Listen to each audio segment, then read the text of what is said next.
बिस्मिल्लाहिर्रहमानिर्रहीम। दोस्तों, मैं हूं अब्दुल गनी, मैं हूं एक बायोलॉजी कोच। आज जो है हम एक नया टॉपिक लेकर आए हैं और टॉपिक है role of chlorophyll and light photosynthesis के अंदर, जो कि पौधों का खुराक बनाने का मतलब फोटोसिंथेसिस, उसके अंदर क्लोरोफिल का और लाइट का क्या किरदार है। ये है कि हमारा आज का टॉपिक के जो पौधों का खुराक बनाने का अमल है उसमें क्लोरोफिल का और रोशनी का क्या किरदार है।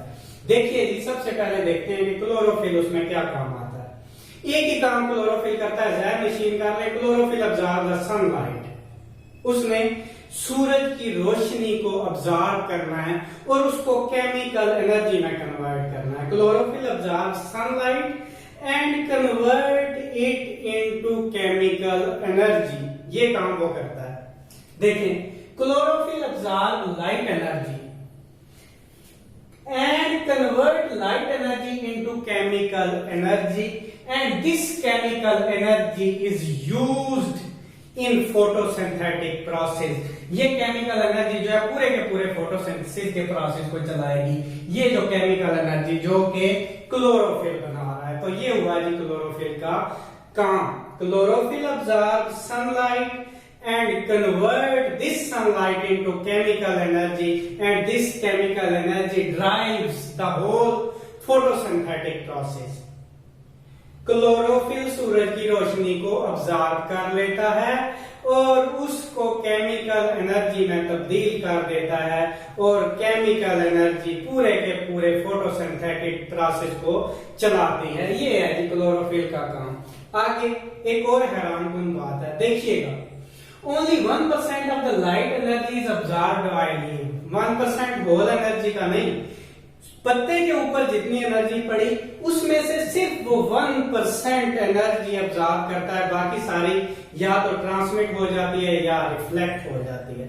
तो only 1% of light energy is absorbed by leaf that falls on that particular leaf. जो पत्ते पर रोशनी पड़ती है उसमें से सिर्फ और सिर्फ 1% वो अब्जॉर्ब कर सकता है, बाकी सारी की सारी जो है वो जाया हो जाती है।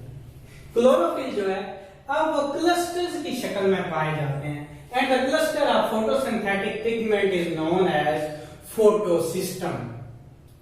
पूरे का पूरा एक सिस्टम बनता है, फोटोसिंथेटिक पिगमेंट के क्लस्टर्स इकट्ठे होते हैं और वो जो क्लस्टर होता है उसको हम कहते हैं फोटोसिस्टम। एक ऐसा सिस्टम जो एनर्जी को अब्जॉर्ब भी कर सके और उसको केमिकल एनर्जी में कन्वर्ट भी कर सके। ऐसा जो क्लस्टर होगा फोटोसिंथेटिक पिगमेंट का, क्लोरोफिल का, ऐसा जो होगा क्लस्टर, उसको हम क्या कहेंगे? फोटोसिस्टम कहेंगे।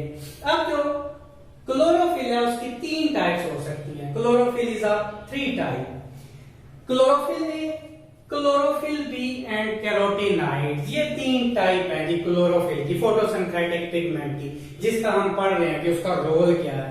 अब इसमें क्लोरोफिल ए जो है वो मेन फोटोसिंथेटिक पिगमेंट है, मेजर काम इसी का है क्लोरोफिल ए का।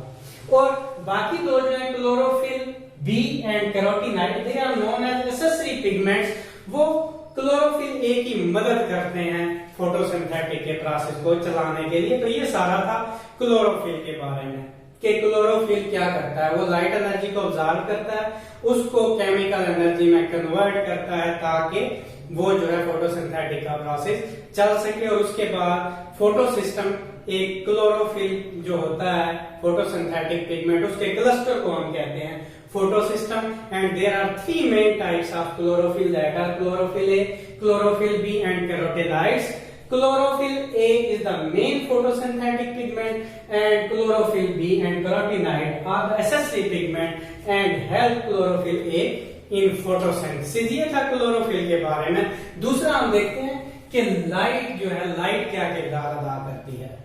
लाइट की हमने बात की, हमने कहा क्लोरोफिल जो है वो लाइट अब्जॉर्ब करता है। तो लाइट जो है वो सारी की सारी जो है फोटोसिंथेसिस में यूज नहीं होती, सारी वेवलेंथ। उसमें से सिर्फ ब्लू और रेड लाइट फोटोसिंथेसिस में यूज होती है और क्लोरोफिल इसी रेड और ब्लू लाइट को एब्जॉर्ब कर लेता है। बाकियों को वो ऑब्जर्व नहीं करता क्योंकि वो फोटोसिंथेसिस के अंदर यूज नहीं हो रही। तो ये था फंक्शन क्लोरोफिल का कि क्लोरोफिल ने लाइट ऑब्जर्व की, और अगर वो लाइट ऑब्जर्व ना करे तो उसके बगैर फोटोसिंथेसिस का प्रोसेस ड्राइव नहीं हो सकता। तो क्लोरोफिल का क्या काम हुआ कि उसने लाइट ऑब्जर्व की, और वही लाइट जो है वो एनर्जी है जो कि फोटोसिंथेसिस में बाद में यूटिलाइज होती है, और उसमें से दो वेवलेंथ जो है वो ऑब्जर्व होती हैं, जो है रेड और ब्लू।